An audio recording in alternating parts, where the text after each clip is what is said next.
ಎಲ್ಲರಿಗೂ ನಮಸ್ತೆ. ನಾನು ಈ ಕ್ಲಾಸಲ್ಲಿ ನವೋದಯ EVS ಸಿಲೆಬಸ್, ನವೋದಯ ಪರಿಸರ ವಿಜ್ಞಾನ ಸಿಲೆಬಸ್ ಅಲ್ಲಿ 3ನೇ ಚಾಪ್ಟರ್ ಮೌಂಟೇನ್ಸ್, ಕನ್ನಡದಲ್ಲಿ ಪರ್ವತಗಳು. ಇದ್ರ ಮೇಲೆ ಆಲ್ರೆಡಿ 20 MCQ ಕ್ವಶನ್ ಎಕ್ಸ್ಪ್ಲೇನ್ ಮಾಡಿದ್ದೀನಿ. ನಾನು ಈ ಕ್ಲಾಸಲ್ಲಿ ಇನ್ನೊಂದು 10 ರಿಂದ 15 MCQ ಕ್ವಶನ್ ಎಕ್ಸ್ಪ್ಲೇನ್ ಮಾಡ್ತೀನಿ. ಫಸ್ಟ್ ಕ್ವಶನ್ ನೋಡಿ. ಫಸ್ಟ್ ಕ್ವಶನ್ ಏನ್ ಕೊಟ್ಟಿದ್ದಾರೆ ಅಂದ್ರೆ, ವಿಚ್ ಸ್ಟೇಟ್ ಅಥವಾ union territory is Nanda Devi located in? ಕನ್ನಡದಲ್ಲಿ ನಂದಾದೇವಿ ಯಾವ ರಾಜ್ಯ ಅಥವಾ ಕೇಂದ್ರಾಡಳಿತ ಪ್ರದೇಶದಲ್ಲಿದೆ ಅಂತ ಕೊಟ್ಟಿದ್ದಾರೆ. 4 ಆಪ್ಷನ್ ಕೊಟ್ಟಿದ್ದಾರೆ.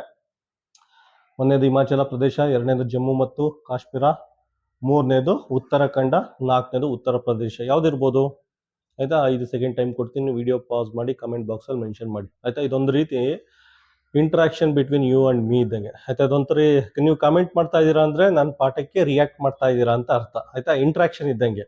ಆಯ್ತಾ, ಕೆಳಗಡೆ ನಿಮ್ಮ ಏನದು ನಿಮ್ಮ ಒಪಿನಿಯನ್ ಹೇಳ್ತಾ ಇದ್ದೀರಾ ಅಥವಾ ಅದ್ರ ಆಪ್ಷನ್ ಎಲ್ಲ ಮೆನ್ಷನ್ ಮಾಡ್ತಾ ಇದ್ದೀರಾ ಅಂದ್ರೆ ನೀವು ನನ್ನ ಜೊತೆಲಿ ಇಂಡೈರೆಕ್ಟ್ ಆಗಿ ಮಾತಾಡ್ತಾ ಇದ್ದೀರಾ ಅಂತ ಅರ್ಥ. ನನಗೂ ಒಂದು ಸ್ವಲ್ಪ ಇನ್ಸ್ಪೈರ್ ಆಗುತ್ತೆ.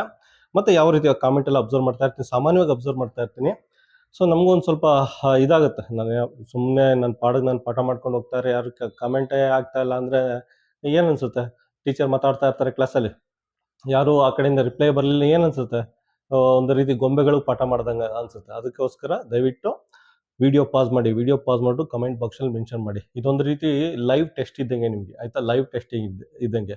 ಈ ಕ್ಲಾಸಲ್ಲಿ 10 ರಿಂದ 15 ಕ್ವಶನ್ ಸಾಲ್ವ್ ಮಾಡಿಸ್ತಾ ಇದ್ದೀನಿ ಅಂತ ಅನ್ಕೊಳ್ಳಿ. ಆಯ್ತಾ, 10 ರಿಂದ 15 ಕ್ವಶನ್ಗೆ, ಪ್ರತಿ ಕ್ವಶನ್ಗೆ ನೀವು ಕಮೆಂಟ್ ಬಾಕ್ಸಲ್ಲಿ ಮೆನ್ಷನ್ ಮಾಡಿ. ಒಂದು ವೈಟ್ ಶೀಟಲ್ಲಿ ಬರ್ಕೊಳ್ತಾರೆ, ಕಮೆಂಟ್ ಬಾಕ್ಸಲ್ಲಿ ಮೆನ್ಷನ್ ಮಾಡಿ 15 ಕ್ವಶನ್ಗೆ ಎಷ್ಟು ಕರೆಕ್ಟ್ ಆನ್ಸರ್, 15ಕ್ಕೆ ಎಷ್ಟು ಮಾರ್ಕ್ಸ್ ಬಂತು ಅಂತ ಅಲ್ಲೇ ಗೊತ್ತಾಗುತ್ತೆ ನಿಮಗೆ. ಲೈವ್ ಟೆಸ್ಟ್ ಇದ್ದಂಗೆ ಇದು. ಆಯ್ತಾ, ಲೈವ್ ಆಗಿ ನಿಮ್ದು ಜನರಲ್ ನಾಲೆಜ್ ಅಥವಾ EVS ಸಬ್ಜೆಕ್ಟ್ನ ಟೆಸ್ಟ್ ಮಾಡ್ದಂಗೆ ಇದು. ಆ ಥರ ಮಾಡಿ. ಒಂದು ವೈಟ್ ಶೀಟ್ ಇಟ್ಕೊಳ್ಳಿ, ಕ್ವಶನ್ ನಂಬರ್ 1ಗೆ. ಅಲ್ಲೂ ನನಗೆ ಕಮೆಂಟ್ ಬಾಕ್ಸಲ್ಲಿ ಹಾಕಿ, ನನಗೆ ಗೊತ್ತಾಗಲಿ ನೀವು ಏನು ಮಾಡ್ತಾ ಇದ್ದೀರಾ ಅಂತ ನನಗೆ ಗೊತ್ತಾಗುತ್ತೆ. ಕಮೆಂಟ್ ಬಾಕ್ಸಲ್ಲಿ ಮೆನ್ಷನ್ ಮಾಡಿ, ವೈಟ್ ಶೀಟಲ್ಲಿ ಕ್ವಶನ್ ನಂಬರ್ 1ಗೆ ಆಪ್ಷನ್ ಯಾವುದು ಅಂತ ಮೆನ್ಷನ್ ಮಾಡಿ. ಆ ರೀತಿ ಮಾಡಿ ನಿಮಗೆ 15 ಕ್ವಶನ್ಗೆ ಎಷ್ಟಕ್ಕೆ ಕರೆಕ್ಟ್ ಆನ್ಸರ್ ಮಾಡಿದ್ದಾರೆ ಅಂತ ನಿಮಗೆ ಗೊತ್ತಾಗುತ್ತೆ. ಲೈವ್ ಟೆಸ್ಟ್ ಇದ್ದಂಗೆ. ಅದಕ್ಕೋಸ್ಕರನಾದರೂ ನೀವು ಇಂಟ್ರಾಕ್ಟ್ ಮಾಡಬೇಕು ಕಮೆಂಟ್ ಬಾಕ್ಸಲ್ಲಿ. ಆಯ್ತಾ, 5 ಸೆಕೆಂಡ್ ಟೈಮ್ ಕೊಡ್ತೀನಿ. 5, 4, 3, 2, 1. ಯಾವುದಿದೆ ಆಪ್ಷನ್ನು? Option C, Uttarakhand. ಆಯ್ತಾ, ನಂದಾದೇವಿ ಮೌಂಟೇನ್ ಅದು. ಅಲ್ಲಿ ಸುಮ್ಮನೆ ನಂದಾದೇವಿ ಅಂತ ಕೊಟ್ಟಿದ್ದೇನೆ. ನಂದಾದೇವಿ ಮೌಂಟೇನ್ ಎಲ್ಲಿದೆ ಅಂದ್ರೆ ಉತ್ತರಾಖಂಡದಲ್ಲಿದೆ. ಹಾಗಾದ್ರೆ ನಂದಾದೇವಿ ಮೌಂಟೇನ್ ಏನಕ್ಕೆ ಫೇಮಸ್ ಅಂದ್ರೆ, ಅದು second highest mountain peak in India. ಆಯ್ತಾ, ನಮ್ಮ ದೇಶದಲ್ಲಿ 2ನೇ ಅತಿ ದೊಡ್ಡ ಪರ್ವತ ಶಿಖರ. ಆಯ್ತಾ, ಅದಕ್ಕೋಸ್ಕರ ನಂದಾದೇವಿ ಮೌಂಟೇನು ತುಂಬಾ ಫೇಮಸ್ ಅದು. ಆಯ್ತಾ, ಇನ್ನೊಂದು ಸ್ವಲ್ಪ ಎಕ್ಸ್ಪ್ಲೇನ್ ಮಾಡ್ತೀನಿ. ನಾನು ಹೇಳಿದ್ನಲ್ಲ, ನಂದಾದೇವಿ ಇಲ್ಲ. ಈ ಕ್ವಶನ್ ಕೇಳೋದು ಇಷ್ಟೇನೆ, ನಂದಾದೇವಿ ಎಲ್ಲಿದೆ ಅಂತ. ನಂದಾದೇವಿ ಅನ್ನೋದು ಮೌಂಟೇನ್ ಅಥವಾ ಪರ್ವತ ಶಿಖರ ಎಲ್ಲಿದೆ ಅಂದ್ರೆ ಉತ್ತರಾಖಂಡದಲ್ಲಿದೆ. ಇದರ ಹೈಟ್ ಎಷ್ಟಂದ್ರೆ 7816 ಮೀಟರ್ ಹೈಟ್ ಇದೆ ಇದು. ಆಯ್ತಾ, ಇದನ್ನ ಸೆಕೆಂಡ್ ಹೈಯೆಸ್ಟ್ ಪೀಕ್, ಇದನ್ನ second mountain peak in India ಅಂತ ಹೇಳ್ತಾರೆ.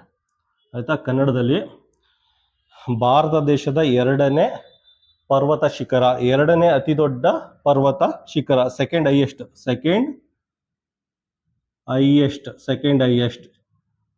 ಕನ್ನಡದಲ್ಲಿ 2ನೇ ಅತಿ ದೊಡ್ಡ ಪರ್ವತ ಶಿಖರ ಎಲ್ಲಿದೆ ಅಂದ್ರೆ ನಮ್ಮ ದೇಶದಲ್ಲಿ ಮಾತ್ರ ಇದು. ಭಾರತ ದೇಶದ 2ನೇ ಅತಿ ದೊಡ್ಡ ಪರ್ವತ ಶಿಖರ ನಂದಾದೇವಿ ಹಿಲ್ಸ್. ಆಯ್ತಾ, ಎಲ್ಲಿದೆ ಅಂದ್ರೆ ಅದು ಉತ್ತರಾಖಂಡದಲ್ಲಿದೆ. ಆಯ್ತಾ, ಎಷ್ಟು ಕ್ವಶನ್? ಉತ್ತರಾಖಂಡದಲ್ಲಿದೆ. ಎಷ್ಟು ಹೈಟ್ ಇದೆ ಅಂದ್ರೆ 7816 ಮೀಟರ್ ಇದೆ. ಹಾಗಿದ್ರೆ ಫಸ್ಟ್ ಮೌಂಟೇನ್ ಪೀಕ್ ಯಾವುದು? ಇದು ನಮ್ಮ ದೇಶದಲ್ಲಿ, ಭಾರತ ದೇಶದಲ್ಲಿ ಸೆಕೆಂಡ್ ಹೈಯೆಸ್ಟ್ ಮೌಂಟೇನ್ ಪೀಕ್. ಆದ್ರೆ ಫಸ್ಟ್ ಹೈಯೆಸ್ಟ್ ಮೌಂಟೇನ್ ಪೀಕ್ ಯಾವುದು? ಅದು ಕಾಂಚನಜುಂಗ ನಮ್ಮದು, ಗೌರಿ ಶಿಖರ ನಮ್ಮದು. ಹಾಡು ಕೇಳಿದಿರಾ? ನನ್ನ ಫೇವ್ರೆಟ್ ಸಾಂಗ್ ಅದು. ಮೋಸ್ಟ್ಲಿ ವಿಷ್ಣುವರ್ಧನ್ ಹಾಡಿರ್ಬೇಕು ಅಂತ ಅನ್ಕೋತೀನಿ. ಕಾಂಚನಜುಂಗ ನಮ್ಮದು, ಆ ಗೌರಿ ಶಿಖರ ನಮ್ಮದು ಅಂದ್ರೆ ಅಂತ ಒಂದು ರೋಮಾಂಚನಕಾರಿಯಾಗಿದೆ. ಆಯ್ತಾ, ವಿಡಿಯೋ ಪಾಸ್ ಮಾಡು, ಹಾಡ್ ಕೇಳ್ಕೊ ಬನ್ನಿ, ನಿಮ್ಗೊಂದ್ಸಲ ಇನ್ಸ್ಪೈರ್ ಆಗುತ್ತೆ ಕಾಂಚನಜುಂಗದ ಬಗ್ಗೆ. ಮೋಸ್ಟ್ಲಿ ವಿಷ್ಣುವರ್ಧನ್, ನನ್ನ ನೆನಪಿನ ಪ್ರಕಾರ ತುಂಬಾ ಚೆನ್ನಾಗಿದೆ. ಆಯ್ತಾ, ಈ ಕಾಂಚನಜುಂಗ ಇದೆಯಲ್ಲ, Kanchenjunga is the first highest mountain peak in India. ಆಯ್ತಾ, ಇದೇನಾಗುತ್ತೆ? First highest mountain peak, first same. ಆಯ್ತಾ, ಇದು 2ನೇದು, ಇದು first highest mountain peak India. ಭಾರತ ದೇಶದ ಅತ್ಯಂತ ಎತ್ತರದ ಪರ್ವತ ಶಿಖರ ಕಾಂಚನಜುಂಗ. ಆಯ್ತಾ, ಇದಿಷ್ಟು ಇಂಡಿಯಾದಲ್ಲಿ ಫಸ್ಟ್ ಅಂಡ್ ಸೆಕೆಂಡ್. ಇದು ಇಂಡಿಯಾದು ಫಸ್ಟ್ ಮತ್ತೆ ಸೆಕೆಂಡು ಮೌಂಟೇನ್ ಪೀಕ್ಸ್. ಈಗ ಪೂರ್ತಿ ಪ್ರಪಂಚಕ್ಕೆ ಬರೋಣ. ಪೂರ್ತಿ ಪ್ರಪಂಚದಲ್ಲೇ ಫಸ್ಟ್ ಮೌಂಟೇನ್ ಪೀಕ್ ಯಾವುದು? ಇದು first highest mountain peak in the world, Mount Everest, 8,848 metre height ಇದೆ. ಆಯ್ತಾ. ಸೆಕೆಂಡ್ ಯಾವುದು? ಸೆಕೆಂಡ್ K2 ಹಿಲ್ ಅಂತ. ಸೆಕೆಂಡು K2 ಹಿಲ್ ಅಂತ. ಆಯ್ತಾ. ಇದು ಪೂರ್ತಿ ಪ್ರಪಂಚದಲ್ಲಿ 2ನೇ ಅತಿ ದೊಡ್ಡ ಪರ್ವತ ಶಿಖರ. ಆಯ್ತಾ. ಮೌಂಟ್ ಎವರೆಸ್ಟ್ ಎಲ್ಲಿದೆ? ನೇಪಾಳ ಮತ್ತೆ ಟಿಬೆಟ್ ಬಾರ್ಡರ್. ನೇಪಾಳ ಮತ್ತೆ ಟಿಬೆಟ್ ಬಾರ್ಡರ್ ಇದೆ. K2 ಎಲ್ಲಿದೆ? K2 ಎಲ್ಲಿದೆ ಅಂದ್ರೆ ಆ ಕಡೆ ಬರಿಲ್ಲ, ಗಿಲ್ಗಿಟ್ ಬಾಲ್ಟಿಸ್ತಾನ್ ಅಂತ ಇದೆ. ಆಯ್ತಾ. ಇದನ್ನ POK ಅಂತ ಕರೀತಾರೆ, ಪಾಕ್ ಆಕ್ಯುಪೈಡ್ ಕಾಶ್ಮೀರ್ ಅಂತ ಕರೀತಾರೆ. ಮತ್ತೆ ಇದನ್ನ ಪಾಕಿಸ್ತಾನ ಅಡ್ಮಿನಿಸ್ಟ್ರೇಷನ್ ಅಂಡರ್ ಇದೆ. ಇದು K2 ಏನಿದೆ ಪ್ಲೇಸು, ಮೌಂಟೇನು, ಇದು ಪಾಕಿಸ್ತಾನ ಅಡ್ಮಿನಿಸ್ಟ್ರೇಷನ್ ಇದೆ. ಆಯ್ತಾ. ಇದಿಷ್ಟು ಪರ್ವತದ ಬಗ್ಗೆ ಮಾಹಿತಿ. ಏನು ಎಕ್ಸ್ಪ್ಲೇನ್ ಮಾಡಿದ್ದೀನಿ ಸಮರೈಸ್ ಮಾಡ್ತೀನಿ. ನಮ್ಮ ದೇಶದಲ್ಲಿ ಹೈಯೆಸ್ಟ್ ಮೌಂಟೇನ್ ಪೀಕ್ ಯಾವುದು ಅಂದ್ರೆ Kanchenjunga. Second highest mountain peak in India, ಭಾರತ ದೇಶದ 2ನೇ ಅತಿ ದೊಡ್ಡ ಪರ್ವತ ಶಿಖರ ಯಾವುದು ಅಂದ್ರೆ ನಂದಾದೇವಿ ಹಿಲ್ಲು. ಅದ್ರ ಹೈಟು ಎಲ್ಲೆಲ್ಲಿದೆ ಅಂತ ಹೇಳಿದ್ದೀನಿ. ಆಯ್ತಾ.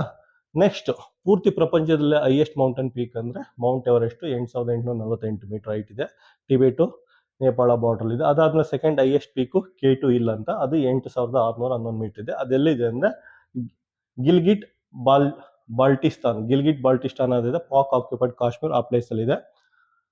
ಇದಿಷ್ಟು ಇದ್ರ ಬಗ್ಗೆ, ಮೌಂಟೇನ್ ಪೀಕ್ ಬಗ್ಗೆ ನಿಮಗೆ ಮಾಹಿತಿ. ವಿಡಿಯೋ ಪಾಸ್ ಮಾಡಿ ನೀಟಾಗಿ ಬರ್ಕೊಳ್ಳಿ. ಸೆಕೆಂಡ್ ಕ್ವಶನ್ ನೋಡಿ. ಸೆಕೆಂಡ್ ಕ್ವಶನ್ ಏನ್ ಕೇಳಿದರೆ ಅಂದ್ರೆ, in which year did Edmund Hillary and Tenzing Norgay conquer Mount Everest? ಆಯ್ತಾ. ಎಡ್ಮಂಡ್ ಹಿಲರಿ ಮತ್ತು ತೆನ್ಸಿಂಗ್ ನಾರ್ಗೆ ಯಾವ ವರ್ಷದಲ್ಲಿ ಮೌಂಟ್ ಎವರೆಸ್ಟ್ ಅಂದ್ರೆ ಹಿಮಾಲಯ ಪರ್ವತ ಶಿಖರವನ್ನು ಏರಿದರು? ಕಾನ್ಕ್ವೆಸ್ಟ್ ಅಂದ್ರೆ ಗೆದ್ರು ಅಂತ. ಆಯ್ತಾ. ಯಾವ ಇಸ್ವಿಲಿ ಅವರು ಎಡ್ಮಂಡ್ ಹಿಲರಿ ಮತ್ತೆ ತೇನ್ಸಿಂಗ್ ನಾರ್ಗೆ ಹಿಮಾಲಯ ಪರ್ವತ ಹತ್ತಿದ್ರು? 5 ಸೆಕೆಂಡ್ ಟೈಮ್ ಕೊಡ್ತೀನಿ. ಆಲ್ರೆಡಿ ಗೊತ್ತಿದೆ ನಿಮಗೆಲ್ಲ ಆನ್ಸರು. 5, 4, 3, 2, 1. ಆಪ್ಷನ್ ಏನು ಬರುತ್ತೆ? Option B, 1953. ಆಯ್ತಾ. 1953ರಲ್ಲಿ ಎಡ್ಮಂಡ್ ಹಿಲರಿ ಮತ್ತು ತೇನ್ಸಿಂಗ್ ನಾರ್ಗೆ ಮೌಂಟ್ ಎವರೆಸ್ಟ್ನ ಕ್ಲೈಮ್ ಮಾಡಿ ಮೇಲ್ಗಡೆ ಹೋದ್ರು. First time human being Mount Everest top ಅಲ್ಲಿ ಓದಿದ್ದು. ಆಯ್ತಾ. ಕ್ವಶನ್ ನಂಬರ್ 2ಗೆ ಆಪ್ಷನ್ ಬರುತ್ತೆ, ಆಪ್ಷನ್ ಬಿ. ಕ್ವಶನ್ ನಂಬರ್ 3 ನೋಡಿ. ಕ್ವಶನ್ ನಂಬರ್ 3 ಅಲ್ಲಿ which is the highest mountain peak of the Himalayas in India? ಭಾರತದ ಹಿಮಾಲಯದ ಅತಿ ಎತ್ತರದ ಪರ್ವತ ಶಿಖರ ಯಾವುದು ಅಂತ ಕೇಳಿದರೆ. ಆಯ್ತಾ. 4 ಆಪ್ಷನ್ ಕೊಟ್ಟಿದ್ದಾರೆ. ಫಸ್ಟ್ ಒನ್ ಇದು K2, ಎರಡನೇದು ಕಾಂಚನಜುಂಗ, ಮೂರನೇದು ನಾಮ್ಚಾ ಬರ್ವಾ, ನಾಲ್ಕನೇದು ನಂದಾದೇವಿ. 5 ಸೆಕೆಂಡ್ ಟೈಮ್ ಕೊಡ್ತೀನಿ. ಆಯ್ತಾ.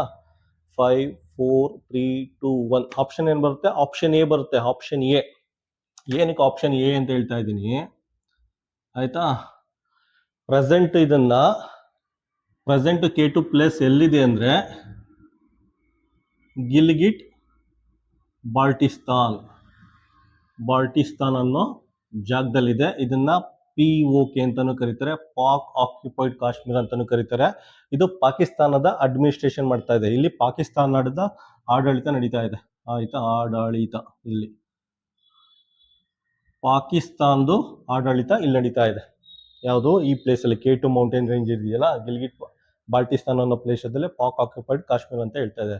ನಾವು ಇಂಡಿಯನ್ಸ್ ಏನ್ ಕ್ಲೈಮ್ ಮಾಡ್ತಾ ಇದೀವಿ, ಅದು ನಮ್ಮ ದೇಶ, ಅದು ನಮ್ಮ ಜಾಗ ಅಂತ ಕ್ಲೈಮ್ ಮಾಡ್ತಾ ಇದೀವಿ ನಾವು ಭಾರತೀಯರು. ಮತ್ತೆ ನಮ್ಮ ಭಾರತ ಸರ್ಕಾರ ಈ ಜಾಗ ಏನಿದೆ ಗಿಲ್ಗಿಟ್ ಬಾಲ್ಟಿಸ್ತಾನ, ಇದು ನಮ್ದು ಜಾಗ, ಆದ್ರೆ ಪಾಕಿಸ್ತಾನ ಆಕ್ರಮಣ ಮಾಡಿದೆ ಅಂತ ಹೇಳ್ತಾ ಇದೆ. ಸೊ ಅದರಿಂದ ಭಾರತ ಏನ್ ಹೇಳ್ತಾ ಇದೆ ಅಂದ್ರೆ ಇದು ನಮ್ದು. ಸೊ ನಮ್ದು ಇದು K2. ನಿಮ್ಗೆ ಜನರಲ್ ನಾಲೆಜ್ ಗೊತ್ತಿರ್ಲಿ ಅನ್ಬಿಟ್ಟು, ಕ್ಲಾರಿಟಿ ಇರ್ಲಿ ಅನ್ಬಿಟ್ಟು ಲಾಸ್ಟ್ ಕ್ವಶನ್ ಆ ರೀತಿ ಎಕ್ಸ್ಪ್ಲೇನ್ ಮಾಡಿದೆ. ಆಯ್ತಾ.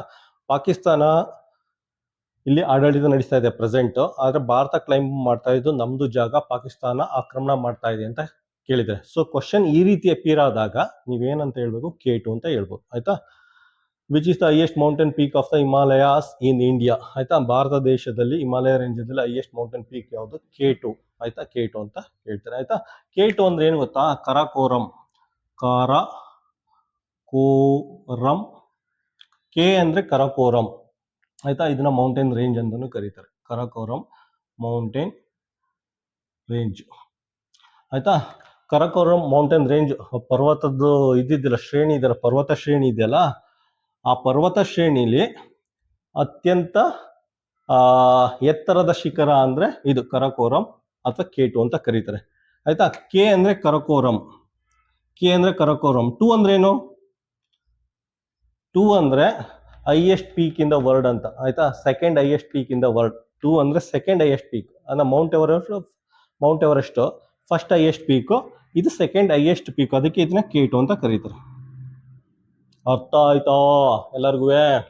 K2 ಅಂದ್ರೆ ಕೆ ಅಂದ್ರೆ ಕರಕೋರಂ, ಕರಕೋರಂ ಅಂದ್ರೆ ಅದು ಪರ್ವತ ಶ್ರೇಣಿ, ಕರಕೋರಂ ಮೌಂಟೇನ್ ರೇಂಜ್, ಕರಕೋರಂ ಪರ್ವತ ಶ್ರೇಣಿ. ಟು ಅಂದ್ರೆ ಏನು ಅಂದ್ರೆ second highest peak in the world. ಆಯ್ತಾ. K2 ಅಂದ್ರೆ Karakoram second highest peak in the world ಅಂತ. ಆಯ್ತಾ. ಕ್ವಶನ್ ನಂಬರ್ 3 ಆಪ್ಷನ್ ಏನು ಬರುತ್ತೆ? Option A. ಕ್ವಶನ್ ನಂಬರ್ 4 ನೋಡಿ. ಕ್ವಶನ್ ನಂಬರ್ 4 ಅಲ್ಲಿ who discovered Mount Everest, the highest mountain peak in the world? ವಿಶ್ವದ ಅತಿ ಎತ್ತರದ ಪರ್ವತ ಶಿಖರವಾದ ಮೌಂಟ್ ಎವರೆಸ್ಟ್ ಅನ್ನು ಕಂಡು ಹಿಡಿದವರು ಯಾರು ಅಂತ ಕೇಳಿದರೆ 4 ಆಪ್ಷನ್ ಕೊಡ್ತೀನಿ.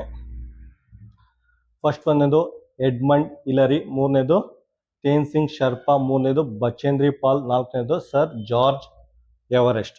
ಯಾರಿರ್ಬೋದು? 5 ಸೆಕೆಂಡ್ ಟೈಮ್ ಕೊಡ್ತೀನಿ. 5 4 3 2 1. ಆಪ್ಷನ್ ಏನು ಬರುತ್ತೆ? ಆಪ್ಷನ್ ಡಿ ಬರುತ್ತೆ, ಸರ್ ಜಾರ್ಜ್ ಎವರೆಸ್ಟ್. ಆಯ್ತಾ. ಮೌಂಟ್ ಎವರೆಸ್ಟ್ ನ ಡಿಸ್ಕವರ್ ಮಾಡಿದವರು ಯಾವ್ದು ಅಂತ ಕ್ವಶನ್ ಕೇಳಿದರೆ ಇದಕ್ಕೆ answer option D, sir George Everest ಅಂತ. ಸರ್ ಜಾರ್ಜ್ ಎವರೆಸ್ಟ್ ಅಂತ. ಆಯ್ತಾ. ಇದ್ರ ಬಗ್ಗೆ ಒಂದು ಸ್ವಲ್ಪ ಬ್ರೀಫ್ ಆಗಿ ಎಕ್ಸ್ಪ್ಲೇನ್ ಮಾಡ್ತೀನಿ. ಜಾರ್ಜ್ ಎವರೆಸ್ಟ್ ಇದಾರಲ್ಲ, sir George Everest, sir George Everest ಇದಾರಲ್ಲ, ಇವರು ಬ್ರಿಟಿಷ್ ಸರ್ವೇಯರ್,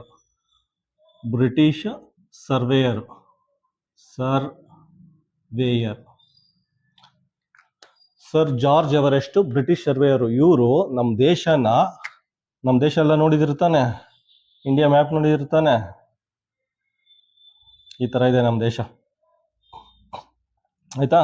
ಇದೆಲ್ಲ ಪೂರ್ತಿ ಕೆಳಗಡೆ ಬಂದ್ಬಿಡುತ್ತೆ. ಚಿಕ್ಕದಾಗಿ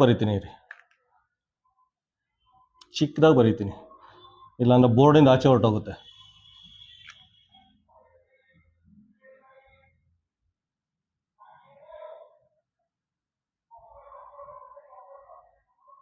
ಸುಮ್ಮನೆ ಫಾಸ್ಟಾಗಿ ಬರ್ಕೊಂಡು ಹೋಗ್ತೀನಿ.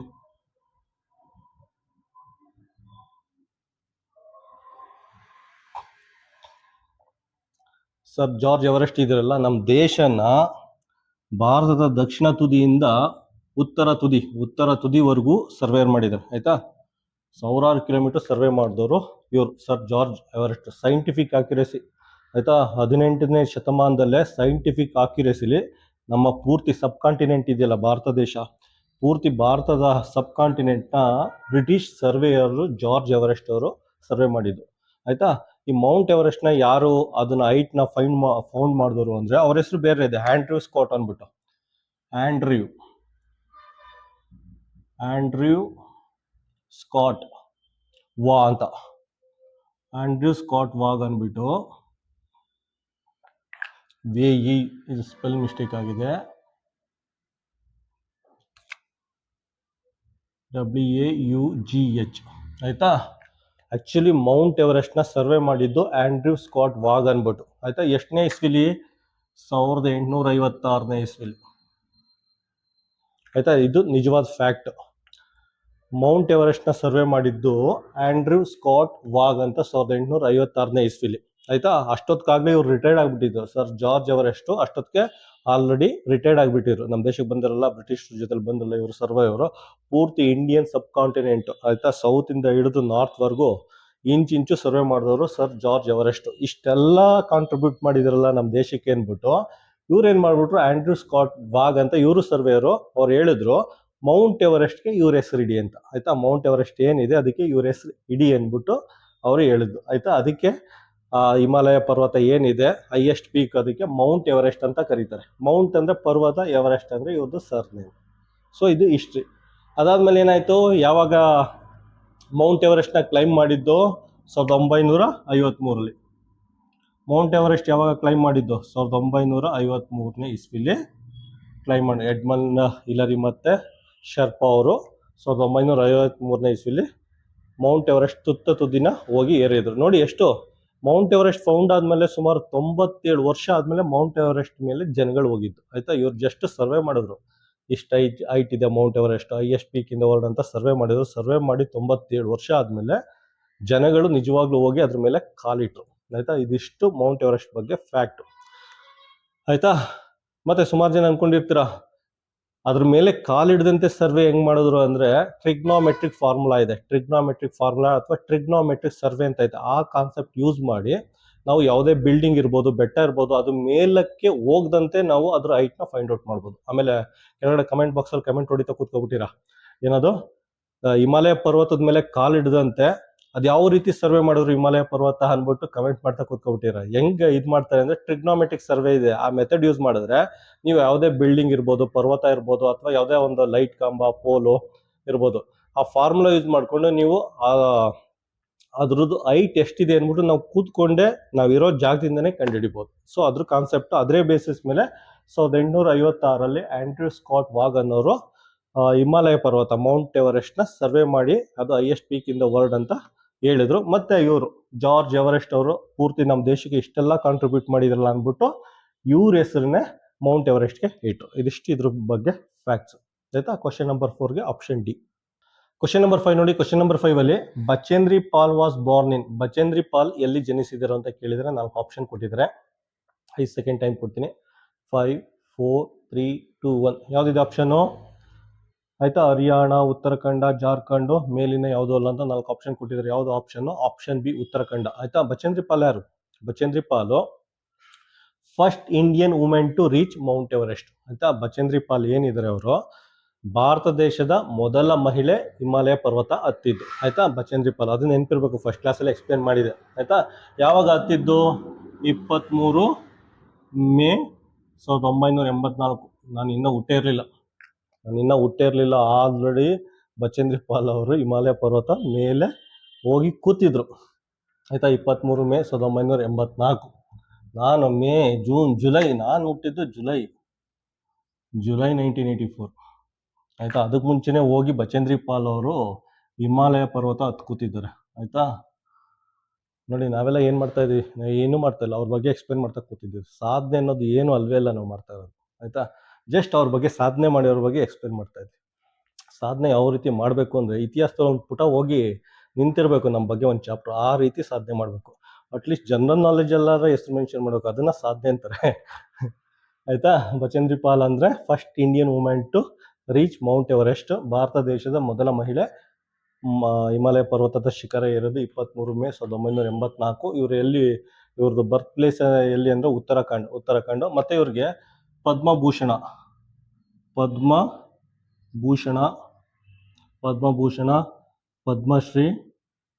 ಪದ್ಮಶ್ರೀ ಮತ್ತೆ ಅರ್ಜುನ ಅವಾರ್ಡ್ ಎಲ್ಲ ಕೊಟ್ಟಿದ್ದಾರೆ.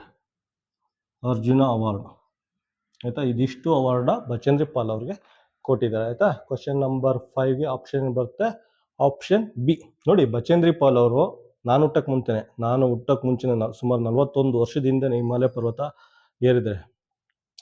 ಇಲ್ಲಿ ಏನಾಗಿದೆ ಅಂದ್ರೆ, ಯಾವ ರೀತಿ ಇದೆ ಅಂದ್ರೆ, ಕೆಲವೊಂದು ಹಳ್ಳಿಗಳಲ್ಲಿ ಹೆಣ್ಮಕ್ಳನ್ನ ಸಿಟಿಗೆ, ಪೂರ್ತಿ ಕರ್ನಾಟಕ ರಾಜ್ಯದಲ್ಲಿ ಸುಮಾರು ಹಳ್ಳಿಗಳಲ್ಲಿ ಏನಿದೆ ಅಂದ್ರೆ, ನಾವು ಹೋಗಿದ್ವಲ್ಲ, ಹೆಣ್ಮಕ್ಳನ್ನ ತಮ್ಮ ಗ್ರಾಮದಿಂದ ನಗರ ಪ್ರದೇಶಕ್ಕೆ ಎಜುಕೇಶನ್ಗೆ ಕಳಿಸಲ್ಲ, ಆ ರೀತಿ ವ್ಯವಸ್ಥೆ ಇದೆ. ಆ ರೀತಿ ಜನಗಳು ಇನ್ನೂ ಯೋಚನೆ ಮಾಡ್ತಾ ಇದ್ದಾರೆ.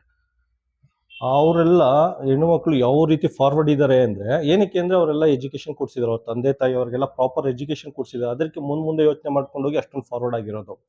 ಇಲ್ಲಿ ನಮ್ಮ ದೇಶದಲ್ಲಿ ಪ್ರೈಮರಿ ಸ್ಕೂಲ್ ಮುಗಿದ ತಕ್ಷಣ ಹೈಸ್ಕೂಲ್ಗೆ ಅಕಸ್ಮಾತ್ ಬೇರೆ ಕಡೆ ಹೋಗ್ಬೇಕು ಅಂದ್ರೆ ಹೆಣ್ಮಕ್ಳನ್ನ ಎಜುಕೇಶನ್ನೇ ಬೇಡ ಅಂದ್ಬಿಟ್ಟು ಮನೇಲಿ ಇರಿಸ್ಬಿಟ್ಟಿದ್ದಾರೆ. ಸೊ ಇದೆಲ್ಲ ಬದಲಾಗಬೇಕು ಅಂದ್ರೆ ರಾಜ್ಯದಲ್ಲಿ ಏಕರೂಪ ಸಮಾನ ಶಿಕ್ಷಣ ನೀತಿ ಜಾರಿಯಾಗಬೇಕು. ಅದಕ್ಕೋಸ್ಕರ ನಾವೆಲ್ಲ ಹೋರಾಟ ಮಾಡ್ತಾ ಇರೋದು. ಸೊ ಪ್ರತಿಯೊಬ್ಬರು ಕ್ವಾಲಿಟಿ ಎಜುಕೇಶನ್ ಸಿಗಬೇಕು. ನಮ್ಮ ದೇಶದಲ್ಲಿ, ನಮ್ಮ ರಾಜ್ಯದಲ್ಲಿ ಹುಟ್ಟಿರೋ ಪ್ರತಿಯೊಂದು, irrespective of their caste, Creed, ಯಾವುದೇ ಜಾತಿ ಧರ್ಮ ಇರ್ಬೋದು, ಆರ್ಥಿಕ ಪರಿಸ್ಥಿತಿ ಏನೇ ಇರ್ಬೋದು, ಕ್ವಾಲಿಟಿ ಆಫ್ ಎಜುಕೇಶನ್ ಸೇಮ್ ಇರಬೇಕು. ಮಂತ್ರಿ ಮಕ್ಳಿಗೆ ಯಾವ ರೀತಿ ಶಿಕ್ಷಣ ಸಿಗ್ತಾ ಇದೆ, ಅದೇ ರೀತಿ ಕಾರ್ಮಿಕರ ಮಕ್ಳಿಗೂ ಗುಣಮಟ್ಟ ಶಿಕ್ಷಣ ಸಿಗಬೇಕು. ಸೊ ಎಜುಕೇಶನ್ ಅನ್ನೋದು ನಮಗೆ ವಿಂಗ್ಸ್ ಇದ್ದಂಗೆ, ರೆಕ್ಕೆಗಳಿದ್ದಂಗೆ. ಎಷ್ಟು ದೂರ ಬೇಕಾದ್ರೂ ನಾವು ಹಾರ್ಕೊಂಡು ಹೋಗ್ಬೋದು, ಅದು ನಮ್ಮ ಶಕ್ತಿ ಮೇಲೆ ಡಿಪೆಂಡ್ ಆಗಿರುತ್ತೆ. ಅದಕ್ಕೋಸ್ಕರ ಕ್ವಾಲಿಟಿ ಎಜುಕೇಶನ್ ಬೇಕೇ ಬೇಕು ಪ್ರತಿಯೊಂದು ಮಕ್ಕಳಿಗೂ.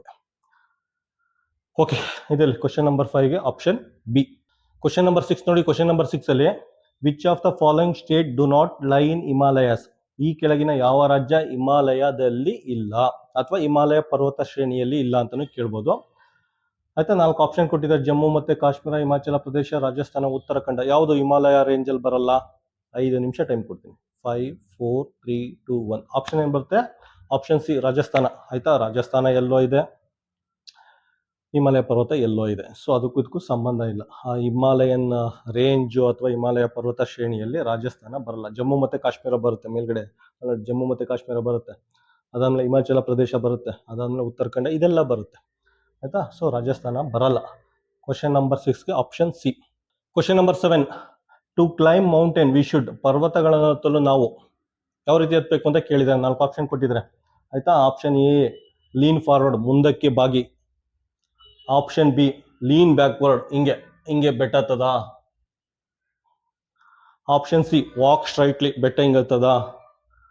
4ನೇದು ವಾಕ್ ಡಯಾಗನಲಿ. ವಾಕ್ ಡಯಾಗನಲಿ ಅಂದ್ರೆ ಅಡ್ಡಾದಿಡ್ಡಿ ಎತ್ತೋದು ಅಂತ. ವಾಕ್ ಡಯಾಗನಲಿ ಅಂದ್ರೆ ಈ ತರ ಅಡ್ಡಾದಿಡ್ಡಿ ಎತ್ಕೊಂಡು ಹೋಗೋದು. ಯಾವ ರೀತಿ ಎತ್ತಬೇಕು? ಆಯ್ತಾ, 5 ಸೆಕೆಂಡ್ ಟೈಮ್ ಕೊಡ್ತೀನಿ.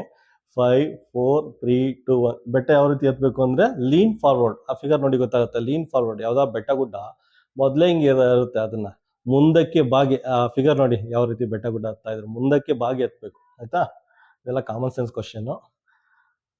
ಕ್ವಶನ್ ನಂಬರ್ 7ಗೆ ಆಪ್ಷನ್ ಬರುತ್ತೆ ಆಪ್ಷನ್ ಎ. ಕ್ವಶನ್ ನಂಬರ್ 8 ನೋಡಿ. ಕ್ವಶನ್ ನಂಬರ್ 8 ಅಲ್ಲಿ what type of mountain is formed by the upward movement of rock blocks as a result of erosion or tectonic activity. ಆಯ್ತಾ, tectonic ಚಟುವಟಿಕೆಯ ಪರಿಣಾಮವಾಗಿ ಬಂಡೆಗಳ ಅಡಿಗಲ್ಲುಗಳು ಮೇಲ್ಮುಖ ಚಲನೆಯಿಂದ ಯಾವ ರೀತಿಯ ಪರ್ವತವು ರೂಪುಗೊಳ್ಳುತ್ತದೆ? 4 ಆಪ್ಷನ್ ಕೊಟ್ಟಿದ್ರೆ. Fold mountain, volcanic mountain, block mountain, dome mountain ಅಂತ. ಪದರ ಪರ್ವತ, ಜ್ವಾಲಾಮುಖಿ ಪರ್ವತ, ಖಂಡ ಪರ್ವತ ಅಥವಾ ಗುಮ್ಮಟ ಪರ್ವತ ಅಂತ. ಯಾವ್ದಿರ್ಬೋದು ಆಪ್ಷನ್? 5 ಸೆಕೆಂಡ್ ಟೈಮ್ ಕೊಡ್ತೀನಿ. 5 4 3 2 1. ಆಯ್ತಾ, ಇದಕ್ಕೆ ಆಪ್ಷನ್ ಬರುತ್ತೆ ಆಪ್ಷನ್ ಸಿ ಬ್ಲಾಕ್ ಮೌಂಟೇನ್ ಅಥವಾ ಖಂಡ ಪರ್ವತ ಅಂತ ಹೇಳ್ತಾರೆ. ಆಯ್ತಾ, ಬ್ಲಾಕ್ ಮೌಂಟೇನ್ ಅಥವಾ ಖಂಡ ಪರ್ವತ ಅಂತ ಹೇಳ್ತಾರೆ. ಪರ್ವತಗಳು ಹೇಳಿದ್ನಲ್ಲ, ಇದು ಒಂದು ರೀತಿ ಭೂಮಿ ರೂಪುಗೊಂಡಿದೆಯಲ್ಲ, ಭೂಮಿ ಫಾರ್ಮ್ ಆಗಿದೆಯಲ್ಲ, ಲೇಯರ್ ಬೈ ಲೇಯರ್ ಈ ರೀತಿ ಫಾರ್ಮ್ ಆಗಿದೆ. ಚಪಾತಿ ಮೇಲೆ ಚಪಾತಿ, ದೋಸೆ ಮೇಲೆ ದೋಸೆ ಇಟ್ಟರೆ ಯಾವ ರೀತಿ ಇರುತ್ತೆ, ಭೂಮಿ ಅದೇ ರೀತಿ ಫಾರ್ಮ್ ಆಗಿರೋದು. ಆಯ್ತಾ, ಅದೆಲ್ಲ ಹಿಂಗೆ ಮೂವ್ ಆಗುತ್ತೆ. ಅದು ಮೂವ್ ಆಗ್ತಾ ಇರುತ್ತೆ. ನನಗೆ ಪಟ ಮಾಡ್ತಾ ಇದ್ದೀನಲ್ಲ, ಈ ಕ್ಷಣನೂ ಭೂಮಿ ಮೂವ್ ಆಗ್ತಾ ಇರ್ತದೆ. ತುಂಬಾ ಮಿಲಿಮೀಟರ್ ಲೆಕ್ಕದಲ್ಲಿ ಹಿಂಗೆಲ್ಲ ಮೂವ್ ಆಗ್ತಾ ಇರುತ್ತೆ. ತುಂಬಾ ಜಾಸ್ತಿ ಮೂವ್ ಆದಾಗ ನೇಪಾಳದಲ್ಲಿ ಆಯ್ತಲ್ಲ ಭೂಕಂಪ ಆಗಿ ಪ್ರವಾಹ ಬಂತಲ್ಲ, ಆ ರೀತಿ ಆಗುತ್ತೆ. ತುಂಬಾ ಮೈನರ್ ಮೂವ್ಮೆಂಟ್ ಆದಾಗ ಏನು ಅನ್ಸಲ್ಲ. ಈ ಕ್ಷಣನೂ ಮೂವ್ ಆಗ್ತಾ ಇದೆ ಭೂಮಿ. ಆಯ್ತಾ, ಹಿಂಗೆ 2 ಪ್ಲೇಟ್, 2 ದೋಸೆ ಅಥವಾ 2 ಚಪಾತಿ ಈ ರೀತಿ ಮೂವ್ ಆದಾಗ ಅದೆಲ್ಲ ಭೂಮಿ ಎಲ್ಲ ಗಟ್ಟಿ ಇರುತ್ತೆ. ಹಿಂಗೆ ಆಪೋಸಿಟ್ ಡೈರೆಕ್ಷನ್ ಮೂವ್ ಆದಾಗ ಬೆಟ್ಟ ಈ ರೀತಿ ರೂಪುಗೊಳ್ಳುತ್ತದೆ. ಆಪೋಸಿಟ್ ಡೈರೆಕ್ಷನ್ ಮೂವ್ ಆದಾಗ ಬೆಟ್ಟಗಳು ಈ ರೀತಿ ರೂಪುಗೊಳ್ಳುತ್ತೆ. 2 ಪ್ಲೇಟ್ ಆಯ್ತಾ, ವಿರುದ್ಧ ದಿಕ್ಕಿನಲ್ಲಿ ಮೂವ್ ಆದಾಗ ಇಲ್ಲಿ ವ್ಯಾಲಿ ರೂಪುಗೊಳ್ಳುತ್ತೆ. ವ್ಯಾಲಿ ಅಂದ್ರೆ ಕಣಿವೆ, ಹಳ್ಳ ಗುಡ್ಡ ಈ ರೀತಿ ರೂಪುಗೊಳ್ಳುತ್ತೆ. ಅದೇ ರೀತಿ ಬೆಟ್ಟ ಗುಡ್ಡ ಎಲ್ಲ ಫಾರ್ಮ್ ಆಗಿರೋದು. ಇದು ನೋಡಿ, ಬ್ಲಾಕ್ ಮೌಂಟೇನ್ ಅಂದ್ರೆ ಏನಂದ್ರೆ, ಫೋಲ್ಡ್ ಮೌಂಟೇನ್ ಅಂದ್ರೆ ಪದರ ಪರ್ವತ ಅಂದ್ರೆ ಪರ್ವತಗಳು ಹಿಂಗೆ ಒಂದ್ರ ಮೇಲೆ ಒಂದು ದೋಸೆ ಆಗಲ್ವಾ, ಹಿಂಗೆ ದೋಸೆ ತರ ಆಗಿ ಫಾರ್ಮ್ ಆಗಿರುತ್ತೆ, ಲೇಯರ್ ಬೈ ಲೇಯರ್. ಪದರ ಪರ್ವತ ಅಂದ್ರೆ layer by layer, 1 layer, 2 layer, 3 layer, ಈ ರೀತಿ. ಪದರ ಪರ್ವತ ಅಂದ್ರೆ ಈ ರೀತಿ ಪರ್ವತಗಳು ಫಾರ್ಮ್ ಆಗಿರುತ್ತೆ, ಬೆಟ್ಟ ಗುಡ್ಡಗಳು ಫಾರ್ಮ್ ಆಗಿರುತ್ತೆ. 1 ಲೇಯರು, ಡಿಫ್ರೆಂಟ್ ಟೈಪ್ ಆಫ್ ಇದು ಸಾಯಿಲ್ ರಾಕ್ ಸ್ಟ್ರಕ್ಚರ್ ಇರುತ್ತೆ, ಈ ರೀತಿ ಫಾರ್ಮ್ ಆಗಿರುತ್ತೆ. ಇದನ್ನ ಪದರ ಪರ್ವತ ಅಂತಾರೆ. ವಾಲ್ಕ್ಯಾನಿಕ್ ಮೌಂಟೇನ್ ಅಂದ್ರೆ ಜ್ವಾಲಾಮುಖಿ ಪರ್ವತ ಅಂದ್ರೆ ಜ್ವಾಲಾಮುಖಿ. ಆ ಫಿಗರ್ ನೋಡಿ ಗೊತ್ತಾಗುತ್ತೆ. ಜ್ವಾಲಾಮುಖಿ ಎಲ್ಲ ಬಂದು ಪರ್ವತ ರೂಪುಗೊಂಡಿರುತ್ತೆ. ಒಳಗಡೆ ಇರೋ ಕಲ್ಲು, ಮಣ್ಣು, ಗಿಣ್ಣು, ಲಾವಾ ಮುಖಾಂತರ ಎಲ್ಲ ತಗೊಬಂದು ಆಚೆ ತಂದು ಗುಡ್ಡೆ ಹಾಕ್ಬಿಡುತ್ತೆ. ಆಯ್ತಾ, ಜ್ವಾಲಾಮುಖಿ ಹಿಂಗಿರುತ್ತೆ, ಭೂಮಿ ಎಲ್ಲ ಇರುತ್ತೆ, ಇಲ್ಲೆಲ್ಲ ಜ್ವಾಲಾಮುಖಿ ಸ್ಫೋಟ ಆಗುತ್ತೆ. ಇಲ್ಲಿ ಜ್ವಾಲಾಮುಖಿ ಸ್ಫೋಟ ಆದಾಗ ಇದೆಲ್ಲ ಓಪನ್ ಆಗಿ ಎಲ್ಲ ಬಂದು ಬಿದ್ದು ಕಲ್ಲು, ಮಣ್ಣು, ಒಳಗಡೆ ರಾಕ್ಸ್ ಗೀಕ್ಸ್ ಎಲ್ಲ ಹಿಂಗೆ ಬಿದ್ದು ಅದು ಕಾಲಾನಂತರ ಗಟ್ಟಿಯಾಗಿದ್ದು ಪರ್ವತ ಆಗುತ್ತೆ. ಅದನ್ನ ಜ್ವಾಲಾಮುಖಿ ಪರ್ವತ ಅಂತ ಕರೀತಾರೆ. ಗುಮ್ಮಟ ಪರ್ವತ ಅಂದ್ರೆ ಪರ್ವತ ಏನಾದ್ರು ಗುಮ್ಮಟದ ರೂಪದಲ್ಲಿ ಫಾರ್ಮ್ ಆದ್ರೆ ಗುಮ್ಮಟ ಪರ್ವತ ಅಂತಾರೆ. ಈಗ ಬ್ಲಾಕ್ ಮೌಂಟೇನ್ ಅಂದ್ರೆ ಏನು ಗೊತ್ತಾ? ಬ್ಲಾಕ್ ಮೌಂಟೇನ್ ಅಂದ್ರೆ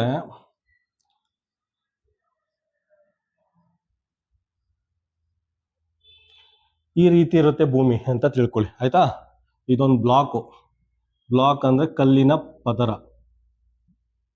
ಇದೊಂದು ಬ್ಲಾಕ್ ಆಗಿರುತ್ತೆ. ಮತ್ತೆ ಇದೆಲ್ಲ ಒಂದು ಬ್ಲಾಕ್ ಆಗಿರುತ್ತೆ.